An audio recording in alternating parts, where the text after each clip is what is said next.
রাজনৈতিক দলগুলোর সহযোগিতা ছাড়া সুষ্ঠু নির্বাচন সম্ভব নয় বললেন সিসি। জামায়াত, এনসিপি সহ ৬ দলের সঙ্গে সংলাপ, বিএনপি সহ আরও ৬ দল বসবে দুপুরে।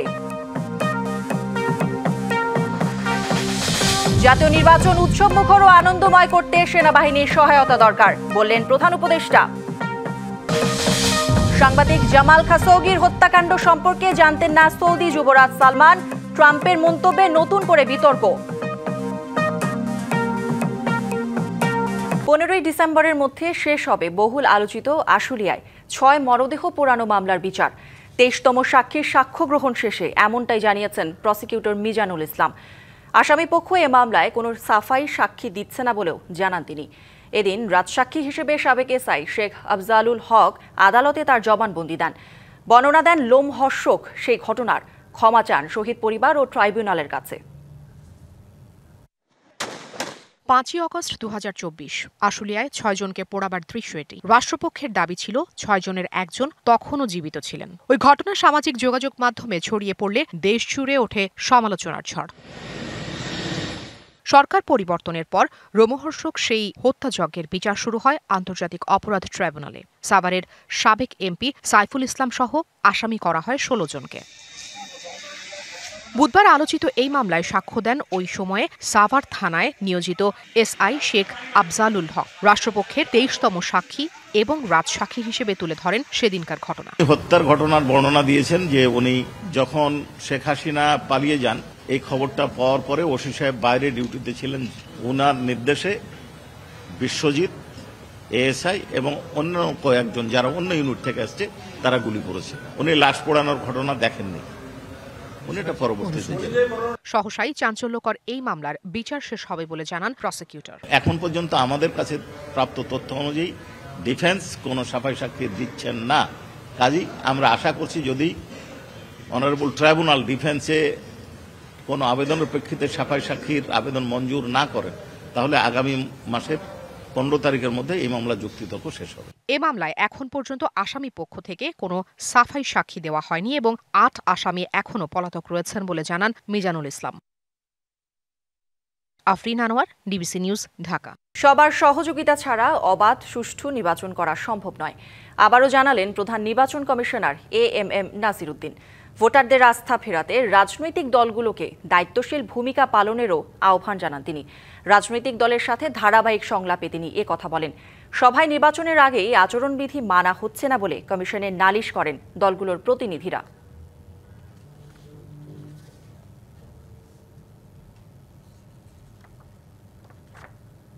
ধন্যবাদ স্যার আপনাকে।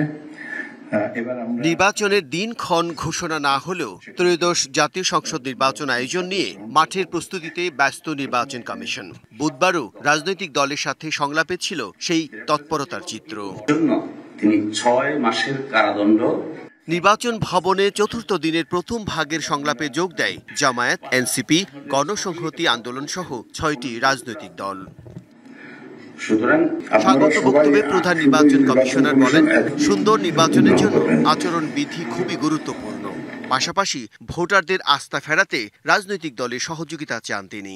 আপনারা সবাই শুধু নির্বাচন কমিশন একা নয়, আপনারা সবাই কিন্তু জাতির কাছে ওয়াদাবদ্ধ একটা সুন্দর, ক্রেডিবল, গ্রহণযোগ্য নির্বাচন নিশ্চিত করার জন্য আপনারাও ওয়াদাবদ্ধ। আমি কাউকে শুনি নাই যে আমরা একটা গ্রহণযোগ্য নির্বাচন চাই না। সংলাপে জুলাই সনদ ও গণভোট নিয়ে কথা বলেন জামায়াত ইসলামীর প্রতিনিধি। প্রতি ভোট কেন্দ্রে সেনা মোতায়েন, নির্বাচনকে নিরপেক্ষ করার জন্য সন্ত্রাসী যারা ভোট ডাকাত, যারা বাধা সৃষ্টি করে, নাশকতা করে, তাদেরকে একটু চাপে রাখতে গেলে, ভোটারদেরকে সাহসী করতে গেলে যে না কোনো সমস্যা নেই, ভোট দিতে পারবা, তুমি ভোট কেন্দ্রে যাও। আচরণ বিধি নিয়ে কথা বলেন এনসিপি প্রতিনিধি। সংশোধন করলে জোট করলে নিজস্ব ভোটকে নির্বাচন করতে হবে, এটা নিয়ে যে কত রাজনৈতিক জটিলতা, নির্বাচনী কৌশল প্রণয়ন থেকে শুরু করে নিবন্ধিত রাজনৈতিক দলগুলো যে জটিলতার সম্মুখীন হয়েছে, এটা আসলে নির্বাচন কমিশন কতটুকু আমলে নিয়েছে, এটা আমরা একটা আচরণ বিধি নিয়ে কথা বলেন দলের অন্য প্রতিনিধিরাও। ভোটারদের নিরাপত্তা নিশ্চিত করতে সেনাবাহিনীর সম্পৃক্ততা জোরদারের দাবি জানান রাজনৈতিক নেতারা। Bijan Kumar Das, DBC news, Dhaka. দর্শক, বৈঠক নিয়ে বিস্তারিত জানাতে আমাদের সাথে সরাসরি যুক্ত হচ্ছেন সহকর্মী নূপুর মাহমুদ। নূপুর, প্রথমার্ধে বৈঠক নিয়ে কি তথ্য আছে আপনার কাছে জানাবেন, এবং দ্বিতীয়ার্ধে বৈঠকের জন্য কোন কোন দল এসেছে বা নেতারা এসেছেন এখন অবধি জানাবেন। ধন্যবাদ আপনাকে। দেখুন, আসলে নির্বাচন কমিশনের সকল আয়োজন কিন্তু একটি সুষ্ঠু, গ্রহণযোগ্য এবং অংশগ্রহণমূলক একটি নির্বাচনের লক্ষ্যে। আমরা দেখতে পাচ্ছি গতানুগতিকভাবে ধারাবাহিকতার সাথেই তারা কিন্তু নির্বাচন কমিশন সুধীজন সহ অংশীজন সহ সকল রাজনৈতিক দল এবং সাংবাদিক সমাজের সবার সাথেই কিন্তু তারা ধারাবাহিকভাবেই কিন্তু তাদের আয়োজন চালিয়ে যাচ্ছে। তারই অংশ হিসাবে আজকেও কিন্তু একটি সংলাপের আয়োজন করেছে নির্বাচন কমিশন। নির্বাচন কমিশনের পক্ষ থেকে এর আগে বৃহস্পতিবার এবং রোববার সোমবারও কিন্তু দুইটি সংলাপ হয়েছে, আমরা দেখেছি ইতিমধ্যে। আর সেই সাথে আপনাকে যদি একটা বিষয় জানিয়ে রাখি, আজকে কিন্তু সংলাপের শেষ দিনে সকালেই আমরা দেখেছিলাম যে 10:30টার পরে জামায়াত এবং এনসিপি সহ আরো 6টি দল এসেছে নির্বাচন কমিশনে এবং সংলাপ ইতিমধ্যে শেষ হয়েছে। সেই সংলাপের মধ্যে কিন্তু আমরা দেখেছিলাম প্রধান নির্বাচন কমিশনার বলেছিলেন যে রাজনৈতিক দলগুলোর সবার সহযোগিতা ছাড়া কিন্তু একটি সুষ্ঠু নির্বাচন কোনোভাবেই সম্ভব নয়, তাই সবার সহযোগিতা আশা করছেন নির্বাচন কমিশন, এমনটি কিন্তু জানিয়েছিলেন। এইদিকে যদি আমি বলি, জামায়াতে ইসলামের যে নেতারা এসেছেন তারা কিন্তু বারবারই তাদের 5 দফা একটি দাবি নিয়ে কিন্তু কথা বলেছেন এবং সেই দাবির মধ্যে তারা কিন্তু বলছেন যে গণভোটটি আগে হতে হবে, সেই সাথে যে প্রবাসীদের জন্য যে অ্যাপস তৈরি করেছেন এবং উন্মোচন করেছেন গতকাল, সেই অ্যাপ কিন্তু কিভাবে চালানো হবে বা কোন প্রসেসিং এর মাধ্যমে এই অ্যাপটিতে ভোট দিতে পারবে প্রবাসীরা, সেই বিষয়টি কিন্তু ইনশিওর করার জন্য নির্বাচন কমিশনকে বলেছেন। এবং আমরা দেখেছি যে এনসিপির যে প্রতিনিধি দল এসেছেন তারাও কিন্তু বারবার বলছে যে কোনোভাবে যেন জামায়াতে এবং বিএনপির এককেন্দ্রিকভাবে নির্বাচন কমিশন না হয়, সেই বিষয়টা যেন সবসময় নির্বাচন কমিশনকে মাথায় রাখে, সেই বিষয়টি কিন্তু বলেছেন। আমি কিছুক্ষণ আগেও আমরা দেখলাম যে বিএনপির একটি প্রতিনিধি দল নির্বাচন কমিশনে এসেছেন, তারা কিন্তু এখন কিছুক্ষণের মধ্যে সংলাপ শুরু হবে, সেই সাথে বিএনপির সাথে থাকবে গণসংহতি আন্দোলনের যে নেতারা, তারাও কিন্তু আছেন। আসলে পুরো বিষয়টি সংলাপ যেহেতু আজকে শেষ দিন, বের হলে ইসি সচিব বা কমিশনের পক্ষ থেকে মুখপাত্র কেউ একজন কথা বলে আমরা কিন্তু জানতে পারবো যে সকল বিষয়গুলো নিয়ে আলোচনা হলো এতদিন ধরে, সেই আলোচনাগুলো কোন পর্যায়ে পৌঁছাবে। তো কৌরি, এই ছিল আমার কাছে নির্বাচন কমিশন থেকে এখন পর্যন্ত সর্বশেষ সংবাদ। পরবর্তীতে আপনার সাথে যুক্ত হয়ে আবারও জানাতে পারবো যে আসলে সংলাপের শেষ দিনে কি কি সিদ্ধান্তে একমত হওয়া গিয়েছে। নিশ্চয়ই নূপুর, ধন্যবাদ আপনাকে। নির্বাচনের মাধ্যমে গণতন্ত্র রক্ষা করাই বিএনপির মূল লক্ষ্য, এমনটা জানিয়ে দলটির মহাসচিব মির্জা ফখরুল ইসলাম আলমগীর বলেছেন, ব্যর্থ রাষ্ট্রে পরিণত হতে না চাইলে গণতন্ত্র প্রতিষ্ঠা করতে হবে। রাজধানীর বনানীর লেকশোর হোটেলে বিএনপি আয়োজিত 24-এর গণ অভ্যুত্থানে মোড়ক উন্মোচন ও তথ্যচিত্র প্রদর্শন অনুষ্ঠানে এসব কথা বলেন মির্জা ফখরুল। বিএনপির সংস্কারের জন্য প্রতিজ্ঞাবদ্ধ জানিয়ে তিনি আরও বলেন, বিগত 16 বছরে নানা অত্যাচার নির্যাতনের মধ্য দিয়ে গেছে বিএনপি। শুধু 2024 সালের নয়, 16 বছরের আন্দোলনের ইতিহাসও তুলে ধরতে হবে। বিএনপি মহাসচিবের অভিযোগ, একদিকে আদালতে শেখ হাসিনার রায় দেয়া হচ্ছে, অন্যদিকে সারা দেশে মব সৃষ্টি করা হচ্ছে। এটা দেশকে অস্থিতিশীল করার চেষ্টা। ব্যর্থ রাষ্ট্রে পরিণত হতে না চাইলে দেশকে গণতন্ত্রের পথে ফেরাতে সবাইকে ঐক্যবদ্ধ হওয়ার আহ্বান জানান তিনি।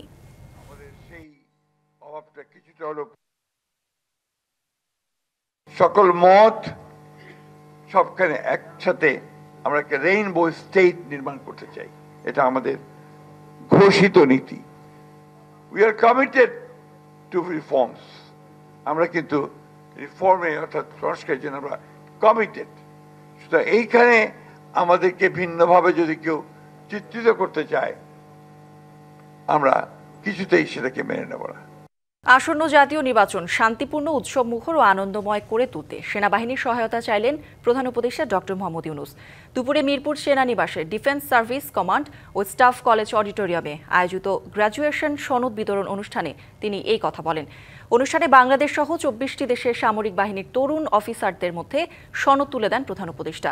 বক্তৃতায় ফেব্রুয়ারির জাতীয় নির্বাচন প্রসঙ্গে তিনি বলেন, দেশবাসীর দীর্ঘদিনের কাঙ্ক্ষিত এই নির্বাচনকে সত্যিকার অর্থে একটি শান্তিপূর্ণ উৎসব এবং আনন্দমুখর পরিবেশে অনুষ্ঠিত করতে সেনাবাহিনীর সহায়তা একান্তভাবে প্রয়োজন। এর আগে তিনি জুলাই গণ অভ্যুত্থানকে স্মরণ করে বলেন, সেনাবাহিনী সঠিক সময়ে সঠিক সিদ্ধান্ত নিয়েছিল এবং এই কারণেই দেশ ভয়াবহ বিপদ থেকে মুক্তি পেয়েছে। এবারের কোর্সে ৩১১ জন তরুণ সামরিক অফিসার অংশগ্রহণ করেন। কোর্স সম্পন্নকারী অফিসাররা তাদের অর্জিত জ্ঞান ব্যক্তি ও পেশাগত জীবনে কাজে লাগিয়ে দেশের যে কোনো সংকটময় মুহূর্তে গুরুত্বপূর্ণ ভূমিকা রাখতে সক্ষম হবেন বলে মনে করেন প্রধান উপদেষ্টা। So now the time for election, we are looking forward to it. And we announced the date for February, first half of February.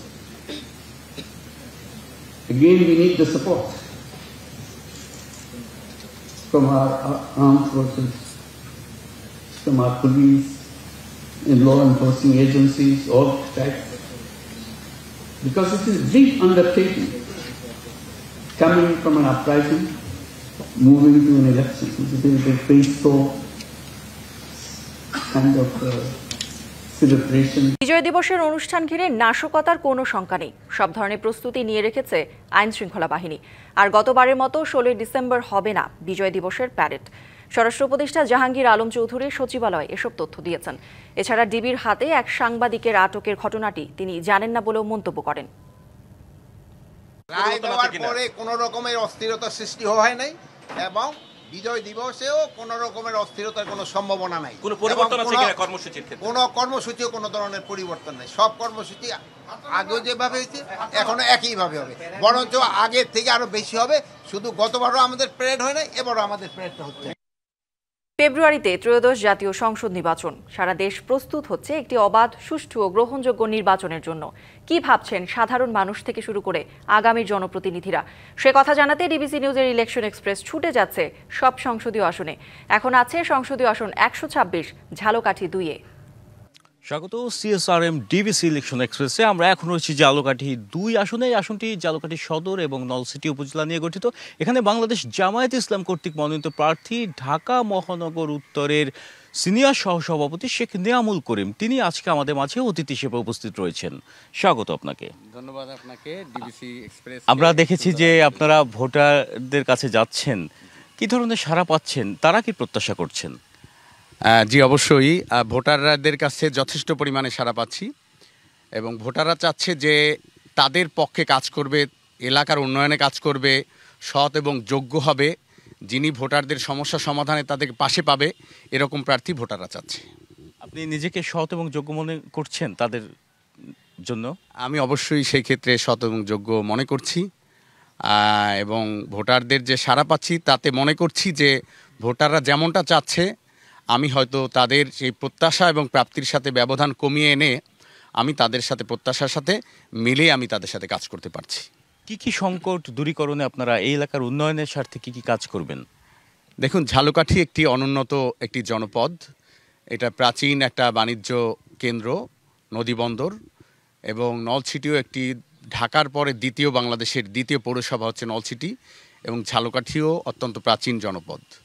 কিন্তু এখানে সেই তুলনায় উন্নয়ন খুবই অপ্রতুল। তো সেই ক্ষেত্রে প্রত্যাশা এবং প্রাপ্তির এখানে ব্যাপক ব্যবধান।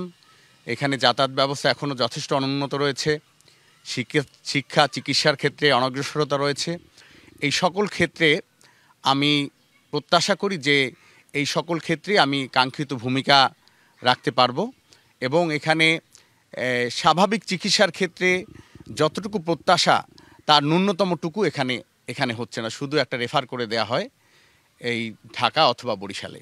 তো সেই ক্ষেত্রে এই সুবিধাগুলো, প্রত্যাশাগুলো আমি অবশ্যই মনে করি এটা পূরণ করার ক্ষেত্রে আমি কাঙ্ক্ষিত ভূমিকা পালন করব এবং এই জায়গাটা সন্ত্রাস, দুর্নীতি, মাদক মুক্ত এবং চাঁদাবাজ মুক্ত একটি সুন্দর ব্যবসা বান্ধব একটা পরিবেশ আমি এখানে প্রতিষ্ঠা করবে, এটা আমার একান্ত প্রত্যাশা।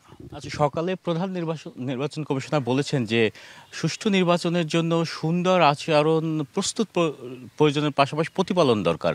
আসলে তৃণমূল থেকে রাজনৈতিক সহাবস্থান ঠিক থাকবে কিনা আপনাদের? কথাটা অত্যন্ত দামি কথা এবং আমি মনে করি খুবই অ্যাপ্রোপ্রিয়েট যে আচরণবিধি প্রস্তুত করলেই হবে না, এটা পরিপালনের জন্য মানসিকতা, এটা যথেষ্ট ইম্পর্টেন্ট ব্যাপার। তো সেই ক্ষেত্রে আমি মনে করি যে আমাদের সকল রাজনৈতিক দলের রুট লেভেল পর্যন্ত প্রত্যেক কর্মী এবং প্রত্যেক প্রার্থীর মধ্যে এই মানার অ্যাটিটিউড, মেন্টালিটি, টেন্ডেন্সি এটা থাকা উচিত। এটা যদি আমরা মেনটেন করতে না পারি, যত ভালো নিয়ম হোক না কেন, এই আচরণবিধি এদেশের জাতির প্রত্যাশা পূরণে কাঙ্ক্ষিত ভূমিকা পালন করতে পারবে না। আর সেই ক্ষেত্রে আমি মনে করি যে এখনও রুট লেভেলে এই আচরণবিধি মানার মানসিকতা যথেষ্ট অভাব আছে। সেই ক্ষেত্রে সচেতনতার দরকার এবং সকল রাজনৈতিক দলকে ফ্রি এবং ফেয়ার একটা ইলেকশন উপহার দেওয়ার জন্য এই নিয়ম পরিপালনের ব্যাপারে যথেষ্ট পরিমাণ কমিটেড হওয়ার বিকল্প কোনো পথ আছে বলে আমি মনে করি না। এই আসন থেকে প্রধান প্রতিদ্বন্দ্বী হিসেবে কাকে মনে করছেন?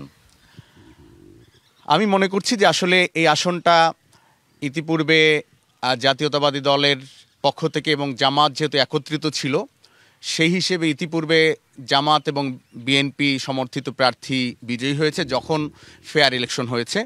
আর যখন কোনো প্রতিদ্বন্দ্বী ছিল না তখনই শুধু এখানে নৌকা মার্কা বিজয়ী হয়েছে। জয়ের ব্যাপারে কতটা আশাবাদী, সবশেষ প্রশ্ন সংক্ষেপে বলবেন। আমি যথেষ্ট আশাবাদী, কারণ হচ্ছে এখানে মানুষের মধ্যে যে সাড়া পাচ্ছি তাতে আমি যথেষ্ট পরিমাণ আশাবাদী। যেখানের মানুষ যেভাবে প্রত্যাশা করে আমি সেইভাবে এটা পূরণ করতে চেষ্টা করছি এবং মানুষের প্রত্যাশা পূরণে আমি যে গ্রাহকদের পাশে যাচ্ছি। আমি বিএম কলেজ ছাত্র সংসদের এজিএস ছিলাম, আমি এই 17 বছর থেকে শুরু করে আর আগের সময়েও আমি মানুষের পাশে ছিলাম। সেই হিসাবে আমি মনে করি ভবিষ্যতে থাকবো ইনশাআল্লাহ। ধন্যবাদ আপনাকে। যেমনটি শুনছিলাম, এখানে যিনি জামায়াত ইসলামের পক্ষ থেকে প্রার্থী হয়েছেন তিনি মানুষের কল্যাণে কাজ করবেন প্রতিশ্রুতি দিচ্ছেন এবং নির্বাচনে জয়ের ব্যাপারে আশাবাদী। আমরা আজকে সকাল দুপুর পর্যন্ত ছিলাম ঝালকাঠি 2 আসনে, বিকেলে থাকবো আমরা পিরোজপুর 1 আসনে এবং সেখানে সাধারণ ভোটার থেকে আগামীর জনপ্রতিনিধিদের নির্বাচনী ভাবনা সম্পর্কে জানবো। সে পর্যন্ত দেখতে থাকুন CSRM ডিবিসি ইলেকশন এক্সপ্রেস। গাজীপুরের বাঘের বাজার এলাকায় কেমিক্যাল কারখানায় আগুন নিয়ন্ত্রণে কাজ করছে ফায়ার সার্ভিসের 9টি ইউনিট। বুধবার দুপুর 1টার দিকে নগরীর বাঘের বাজারের কেমিক্যাল কারখানায় আগুন লাগে।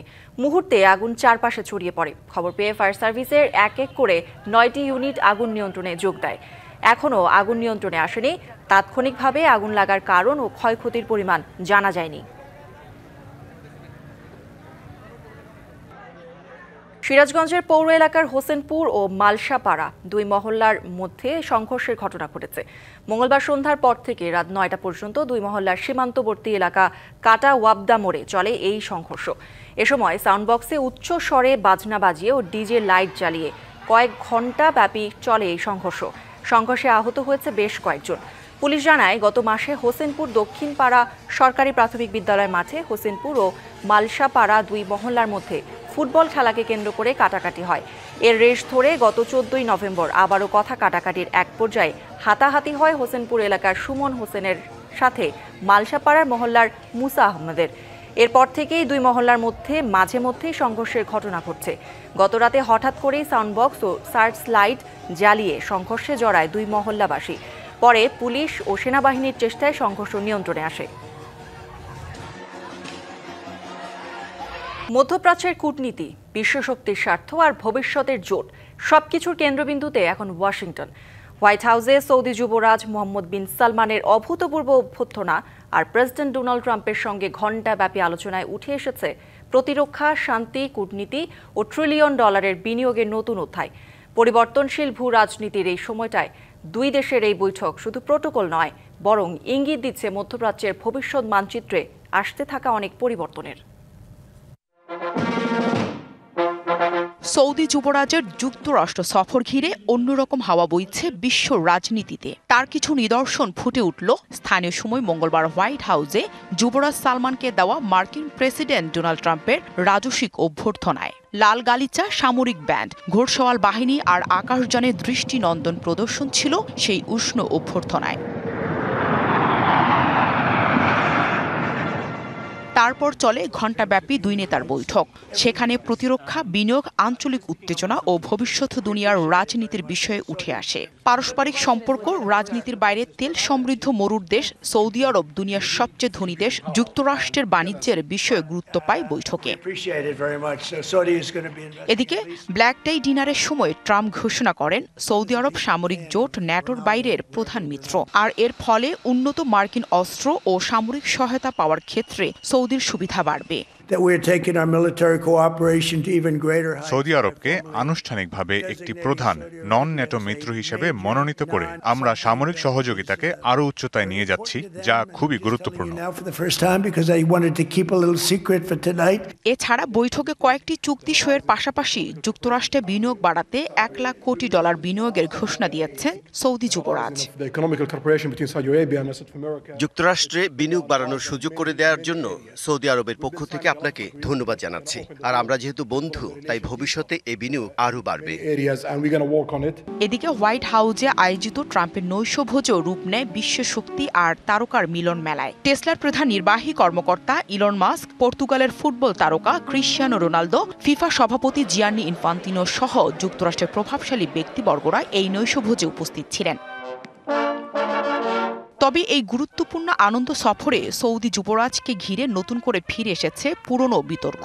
2018 সালের অক্টোবরে তুরস্কের ইস্তাম্বুলে সৌদি দূতাবাসের ভেতর খুন হন ওয়াশিংটন পোস্টের কলামিস্ট সাংবাদিক জামাল খাশোগির। এই হত্যাকাণ্ড সম্পর্কে সালমান কিছুই জানতেন না। হোয়াইট হাউসে নিজের পাশে বসিয়ে সাংবাদিকদের একথা জানান প্রেসিডেন্ট ডোনাল্ড ট্রাম্প। এ নিয়ে শুরু হয়েছে নতুন বিতর্ক। Nahida Rinthi, DBC news desk. Mushfiq মুমিনুলের 50-তে মিরপুর টেস্টে বড় সংগ্রহের পথে বাংলাদেশ।